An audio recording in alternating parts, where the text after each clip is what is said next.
I'm titling this video Grouping to Thesis. We are going to first work with the skill of grouping documents in a DBQ with the purpose of writing a thesis statement. Evaluate the extent shoes have different purposes in America in 2020. So imagine we have 7 documents like many AP History DBQs. A dirty sneaker, a soccer cleat, high tops, high heels, flip-flops, men's dress shoes, and boat shoes. When you look at all of these shoes, they have a commonality, and that is they're shoes. They're worn on feet. But I don't want to sit there and take a look at what's common with all 7.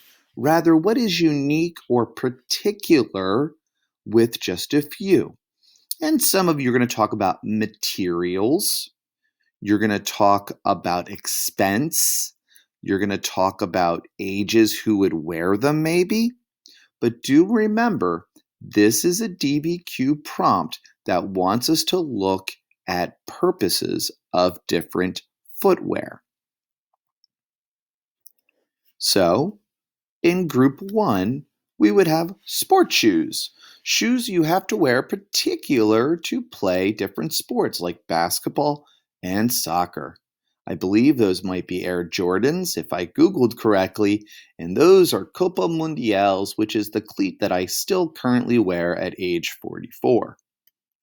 You have dress shoes, and no, I don't wear the high heels, but I bet I can pull them off. And of course, dress shoes that maybe a man would wear to work or with a suit.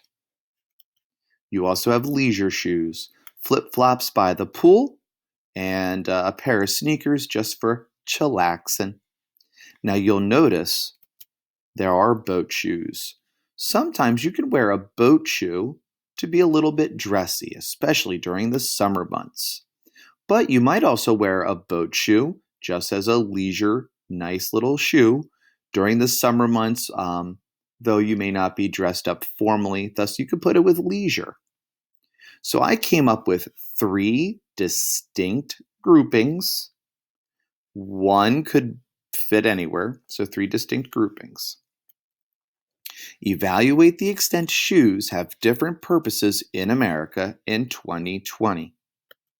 Shoes in America in 2020 have many different purposes.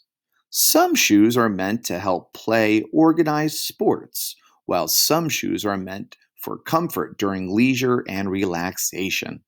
However, some shoes are meant to be worn on dressy occasions and are quite fancy. Now, do notice, instead of just saying some shoes are for sports, leisure, fancy, I dolled this up a little bit. At the end of the day, you see I stole a little bit from the prompt. I addressed the extent. I have 2 groupings in one sentence, but in the next sentence, I did a grouping to itself. So I have a 1, 2, 3 sentence thesis, not overly complex, not overly challenging, and not outside anybody's realm. But to get to this thesis, I had to do this analysis. And this is where you take the prompt, you apply it to your thinking skills, make your groupings. The old AP History rubrics gave you a point for grouping successfully. The new AP History rubrics do not. However, most AP History teachers acknowledge that grouping drives commonality and makes your analysis more thoughtful. So, what you're going to do in this upcoming assignment is you're going to be doing some grouping and writing a thesis of your own. Good luck!